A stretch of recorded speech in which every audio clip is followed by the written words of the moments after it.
आज का हमारा टॉपिक है आर्टिकल्स। आर्टिकल्स क्या होते हैं और हमें कैसे यूज करना आज हम लोग सीखने वाले हैं। आर्टिकल जो है वो पहले पार्ट्स ऑफ स्पीच में ही एडजेक्टिव होता था, उसमें आया करता था, उसमें हम इसे कनेक्ट करते थे। मतलब ओल्ड इंग्लिश में आर्टिकल एडजेक्टिव में था, लेकिन आर्टिकल इतना जरूरी कंटेंट है, इतना जरूरी टॉपिक है कि अब इसे पार्ट्स ऑफ स्पीच में एक अलग हिस्सा, एक अलग पार्ट मान लिया गया है। आर्टिकल जो होते हैं वो होते हैं दो प्रकार के, दो टाइप के। एक आर्टिकल होता है डेफिनेट आर्टिकल और एक आर्टिकल होते हैं इनडेफिनेट आर्टिकल। नाम से स्पष्ट है, डेफिनेट आर्टिकल मतलब निश्चित आर्टिकल और इनडेफिनेट आर्टिकल मतलब अनिश्चित आर्टिकल। ऐसे जिनमें आपको कैलकुलेशन करनी पड़ेगी, समझना पड़ेगा कि इसमें डेफिनेट आर्टिकल कौन सा लगेगा, डिसाइड करना पड़ेगा, वो है इनडेफिनेट आर्टिकल।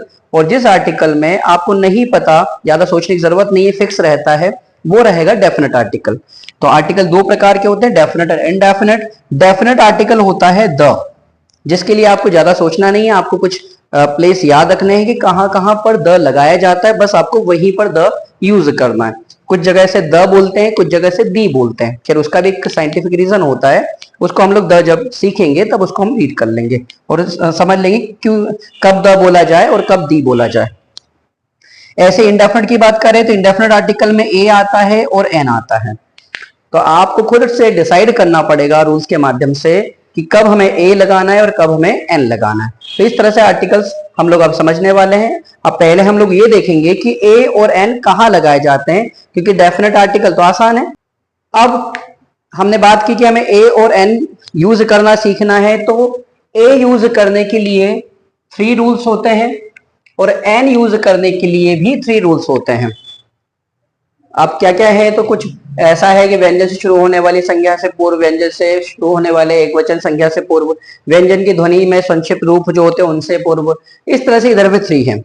तो अगर हम ए और एन की बात करें तो और ए और एन की मिलाकर टोटल 6 रूल्स हैं, लेकिन हम लोग पूरे 6 रूल याद करने के बजाय सिर्फ एक रूल सीखेंगे, उसमें 6 रूल का काम भी हो जाएगा और हम लोग सीख भी जाएंगे कि ए और एन कहां पर कैसे हम यूज करेंगे। देखिए जरा, आपको सिर्फ एक रूल समझना है और एक ही रूल को याद रखना है। आपको ये सारे 3 रूल्स इसके 3 रूल उसके याद करके कैलकुलेशन करने की कोई जरूरत नहीं है। अब आपको इसके लिए थोड़ा सा हिंदी की तरफ जाना पड़ेगा। हिंदी में हम लोग स्वर जानते हैं कि अ से लेकर अह तक हिंदी में स्वर होते हैं। रूल पे हम आ गए हैं। हिंदी में अ से लेकर स्वर अह तक के स्वर होते हैं, अ आ ई इस तरह के। तो आपको बस इन लेटर्स को ही याद रखना है, इसी पर है आधारित हमारा रूल। अ से अह तक के अक्षर। अब किसी भी अक्षर की हम बात करें, जैसे हमने लिया है एक वर्ड कार और एक वर्ड ले लिया है मैंने एप्पल, ठीक है। अब हम लोग इसका रूल समझते हैं, फिर उनको अप्लाई करके देखेंगे कि वो हमारा रूल सक्सेस है या नहीं।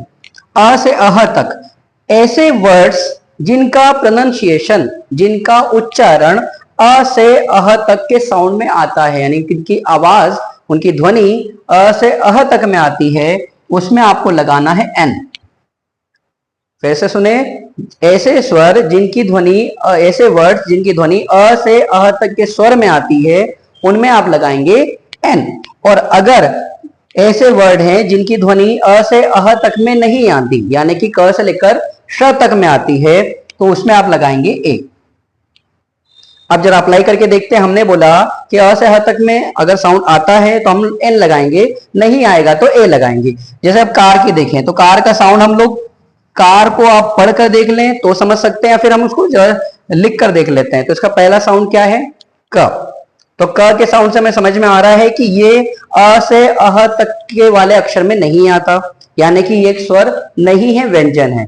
और स्वर नहीं आएगा तो क्या होगा, ए लगेगा। डेट में हम कार के पहले ए लगाएंगे, अ कार ए कार।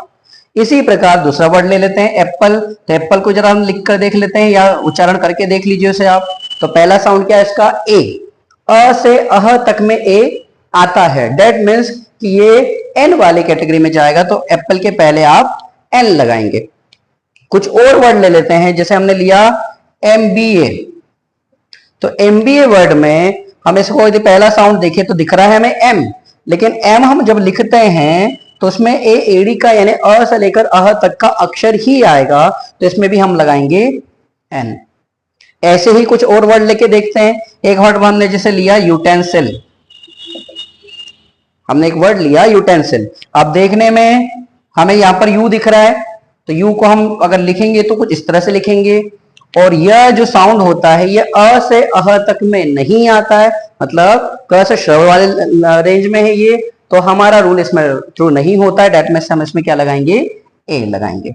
तो इसी तरह से आप सभी जितने भी आप ए और एन के आपके पास वर्ड्स आते हैं उनमें इसी रूल के पर आधारित होकर आप सारे कंफ्यूजन दूर कर सकते हैं, और आपको कोई बहुत सारे रूल्स याद करने की जरूरत नहीं रहेगी। बस आपको एक रूल समझना है कि ऐसे वर्ड जिनका उच्चारण अ से अह तक में आए तो आपको एन लगाना है, नहीं आए तो ए लगाना है।